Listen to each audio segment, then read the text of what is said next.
respondido esta pregunta antes, porque me la hizo un hermano a través de las redes sociales, y ahora la vuelven a hacer con un poco más de dramatismo varias personas, varios hermanos y hermanas. Y esta es la razón por la cual vuelvo a abordar el tema y espero que esta vez lo haga con más claridad con que lo hice la vez pasada. Básicamente la pregunta es la siguiente y repito, leo, mejor dicho, el texto de una de las personas que me hace la pregunta. Una de las preguntas, pero como digo, son varias que he recibido exactamente en los mismos términos, ¿no? Y dice lo siguiente: hermano, ¿qué tendríamos que hacer si se oficializa, me lo pone entre comillas, si se oficializa la bendición a parejas gays o la comunión a los adúlteros o los anticonceptivos? ¿Cómo podríamos estar en comunión con la Iglesia si estamos contra el Papa? Sería bueno un punto de vista sobre esto, porque yo suelo leer a algunos autores que son muy críticos del Papa. Por eso acudo a usted. Creo que sin faltar a la obediencia al Santo Padre, es posible encontrar alternativas ante lo que planteo. O sea, varias personas están, como sé, inquietas porque en algunos aspectos el Papa Francisco puede dejar espacio a algunas ambigüedades que son incómodas para muchas personas, ¿no? Sobre esto es claro que hay personas que preferirían fórmulas mucho más tajantes y claras. Y muchas de las preguntas que son parecidas a las que nos hace este hermano me llegaron especialmente cuando, poco antes de la anterior Semana Santa, este periodista italiano anciano, muy anciano, ya ha pasado los 90 años, y director y fundador del diario La República, del diario socialista, este periodista agnóstico Scalfaro, anunció el Jueves Santo que el Papa le había dicho que creía que el infierno no existía y que las almas que hacían mal simplemente desaparecían, ¿no? Frente a esta aberración, porque recordemos que este periodista ni graba ni toma nota de las conversaciones que sostiene, simplemente va, conversa y repite de acuerdo a lo que recuerda o cree recordar. La sala de prensa de la Santa Sede aclaró el tema diciendo que Scalfaro tenía este sistema de hacer entrevistas y que en consecuencia era usual que el Papa fuera descrito de una forma que no coincide con la realidad, ¿no? Simplemente por la manera como Scalfaro tiene sus artículos. Y claro, tan pronto salió la noticia de Scalfaro, a pesar de que la sala de prensa de la Santa Sede reaccionó rápido, esta noticia dio la vuelta al mundo más rápido que la aclaración. Y la mitad de los periódicos del mundo, si no la totalidad, salieron diciendo que el Papa decía que el infierno no existe. Y por ahí todavía hay alguno que lo repite, ¿no? A pesar de la aclaración de la sala de prensa.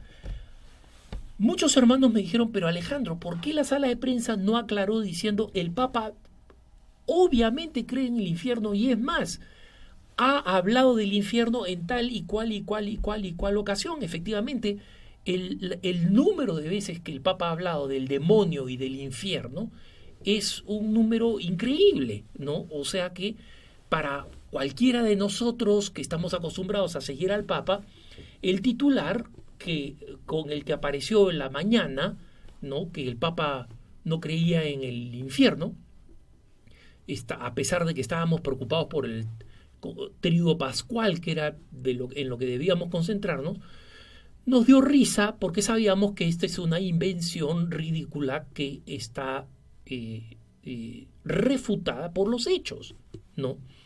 Pero a la persona no le basta que esté refutada por los hechos, no le basta que esté refutada por cosas que el Papa ha dicho anteriormente con toda claridad. Y quiere que haya una afirmación explícita diciendo el Papa sí cree en el infierno y acá están los textos en los que el Papa ha dicho que cree en el infierno.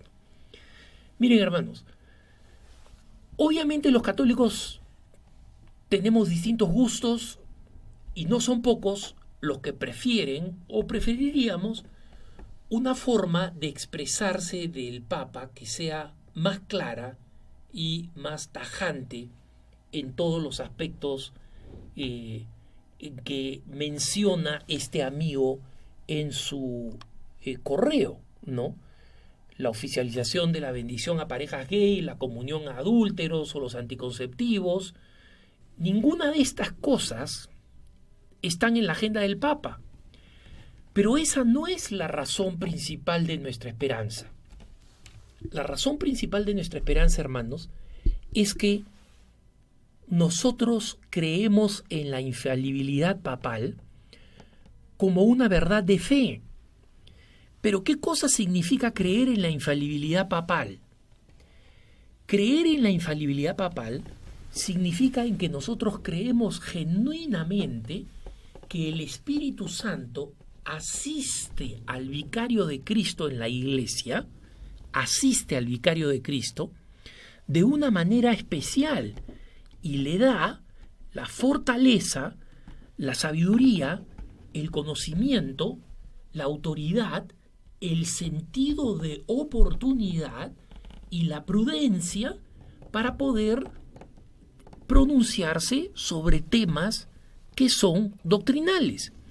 Entonces algunas personas me dicen, Alejandro, pero el capítulo 8 de la exhortación apostólica Amoris Laetitia dice algunas cosas que se pueden interpretar a favor de posturas que van en contra de lo que enseña el catecismo. Bueno, el Papa Francisco no ha abrogado el catecismo. El catecismo sigue siendo el referente de la verdad de la fe, de lo que enseña la Iglesia.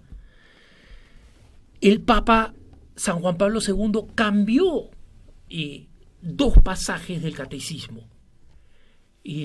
Por ejemplo, uno que se refería a la no responsabilidad moral en algunas ocasiones de la masturbación y en otras donde relativizó el apoyo de los católicos a la pena de muerte, señalando que aunque para los católicos todavía es posible aceptarla, la sensibilidad actual nos lleva a considerarla innecesaria, ¿no?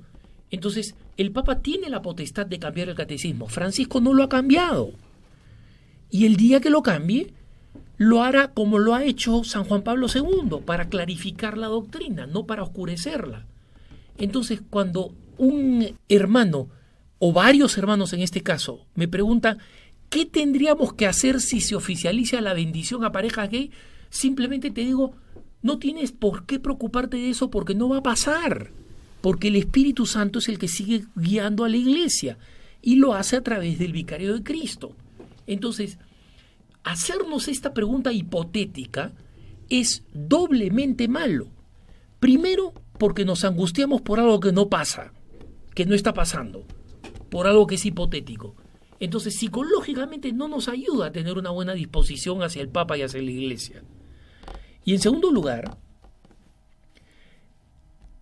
el otro problema es que desconocemos la teología hermosa que está detrás de el dogma de la infalibilidad papal en materia de fe, moral y costumbres.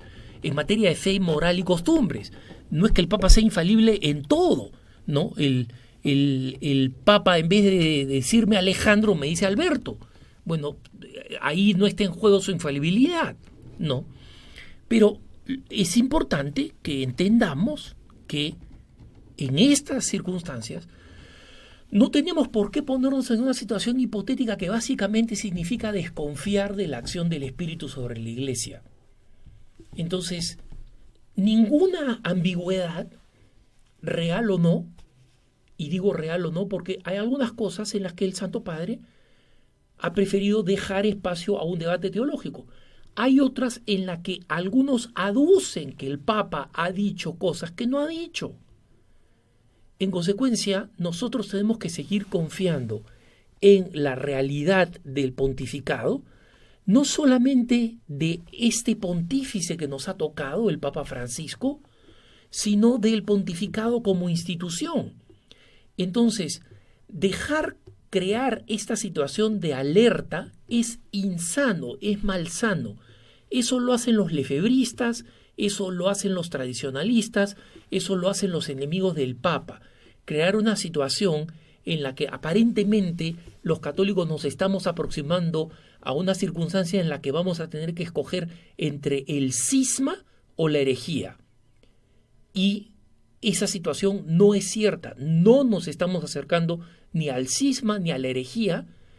¿Por qué? Porque el Espíritu Santo sigue protegiendo a la Iglesia y porque el Papa sigue siendo el vicario de Cristo en la tierra, sigue siendo el sumo pontífice.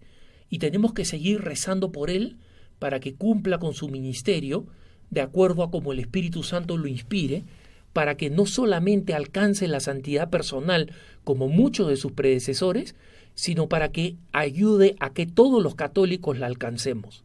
Que tengas un buen día.